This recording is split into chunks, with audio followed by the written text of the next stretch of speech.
Taylor Swift called The Weeknd beautiful, and Dave Navarro was banned from the Playboy Mansion for blood art. Celebrity parties aren't just wild, they're artistically dramatic. Johnny Manziel's career as an NFL quarterback didn't go as planned, and neither did the party he threw in 2016. According to Page Six, Manziel rented a Los Angeles home from real estate broker Nicholas Goodwin. Goodwin deeply regretted that decision. The owner claimed that Manziel rented the home under an alias, reportedly due to his negative reputation among other homeowners, per HuffPost. After reporting to Goodwin that only 3 people were staying over, he threw a 2-night house party for 40 to 70 guests. The massive 48-hour rager caused such a ruckus that neighbors began phoning the police about the noise. One of those neighbors was Kathy Griffin. Following the party, Goodwin returned to his home and found it littered with garbage, broken glass, and possibly cocaine, telling Page Six. They were supposed to check out at noon. Manziel was passed out, there was cocaine all over the kitchen table, and mushrooms were still out on the table in front of him. Due to the damage, Goodwin demanded Manziel cough up $31,580. Per TMZ, he ended up suing Manziel for over $40,000.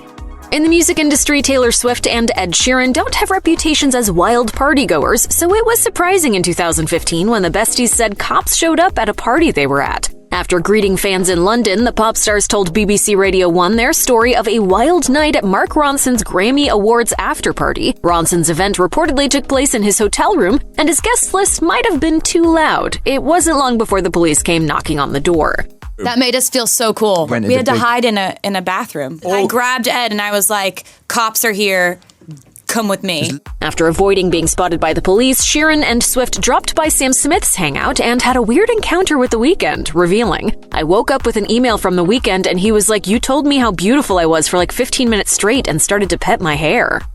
For rock stars, trashing hotel rooms is a rite of passage, and while we're not exactly sure many stars have experienced getting kicked out of a country by the military after a wild night, singer Billy Idol's time in Bangkok takes the cake. He's kind of just looking for an alternative way to live in some ways. So you were sort of trying a lot of things out.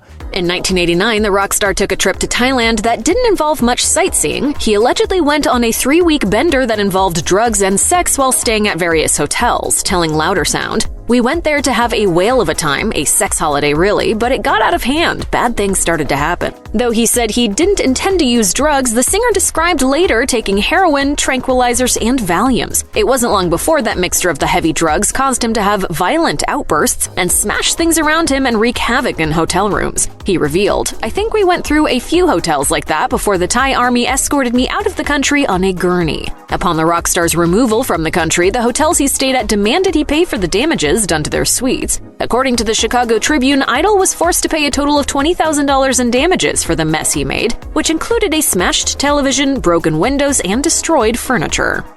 According to former Playboy Mansion butler Stefan Tettenbaum, Hugh Hefner had strict rules for employees to follow. His commands emphasized decorum and entertaining his friends, as Tettenbaum outlined in Dark Secrets of Playboy, per the Daily Star. However, musician Dave Navarro didn't realize that Hefner also expected his party guests to not get too out of line. In Navarro's biography, Don't Try This at Home, he detailed his wild party nights, including one memorable stay at the Playboy Mansion. Navarro recalled being at a party, shooting up heroin, and even writing on the walls of the mansion with blood. Of course, Hefner wasn't too pleased with Navarro's blood art, so he kicked Navarro out and banned him from ever returning to the Playboy Mansion. Navarro explained that the traumatic death of his mother drew him to both music and drugs. And it's always like, that memory that you can't let go of. In 2005, the Minnesota Vikings made headlines for things other than football. 17 members of the team boarded 2 party boats for a wild night to remember. According to USA Today, the team was joined by countless naked women and free-flowing alcohol. It quickly unraveled and became a wild sex party with over 100 women. Crew members witnessed players publicly engaging in oral sex, lap dances, with women stripping. The party was allegedly organized by Lance Johnstone and Fred Smoot in a tradition of rookies throwing parties for the veterans on the team. The party soon made headlines and was nicknamed the Love Boat. If the players thought that the details of this party were going to stay within their locker room, they were severely wrong. CBS station WCCO shared details from a transcript of a 911 call in which a woman told police several men had hopped out of their limousine to urinate in her yard. Following the investigation, Dwante Culpepper, Bryant McKinney, Fred Smoot, and Mo Williams were all charged with disorderly conduct. If the discipline by the police wasn't enough, the Vikings were later berated by team owner Ziggy Wilf for public embarrassment. We made a mistake. and we needed to get this right. According to Sports Illustrated, he threatened to cut players who orchestrated the party. The NFL fined 2 players for the incident. Having Christina Aguilera at your birthday party is a total dream until it's not.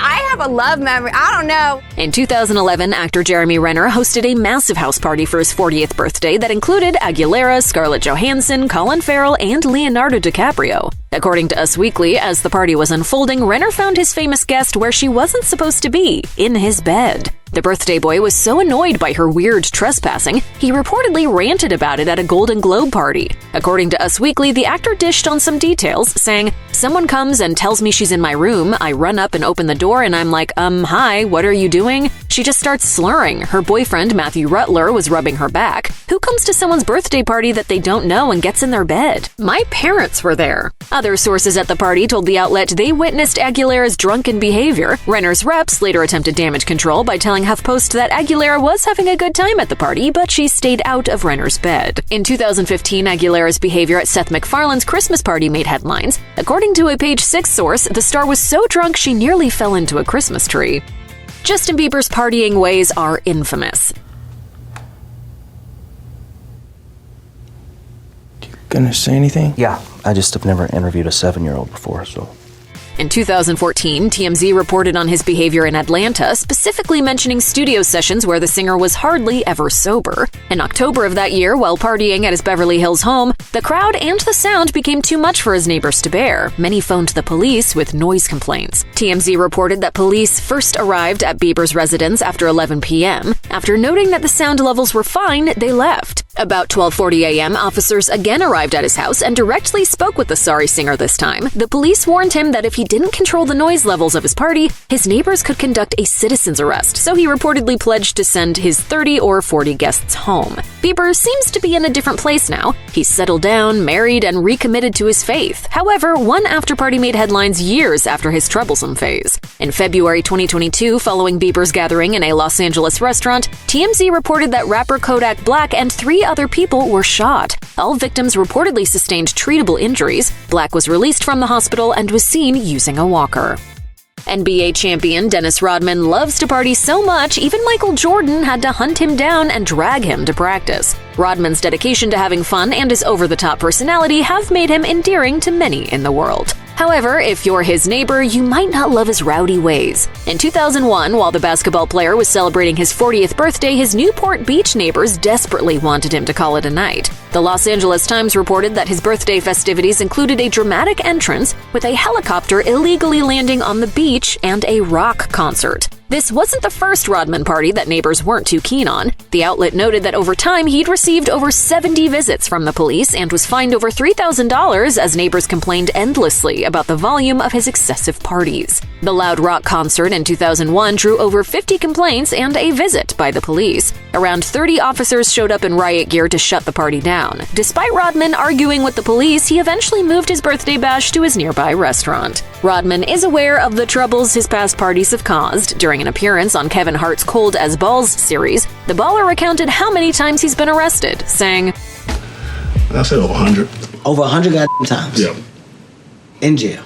I'm having too many parties at my house. If you or anyone you know needs help with addiction issues, help is available. Visit the Substance Abuse and Mental Health Services Administration website or contact SAMHSA's national helpline at 1-800-662-HELP-4357.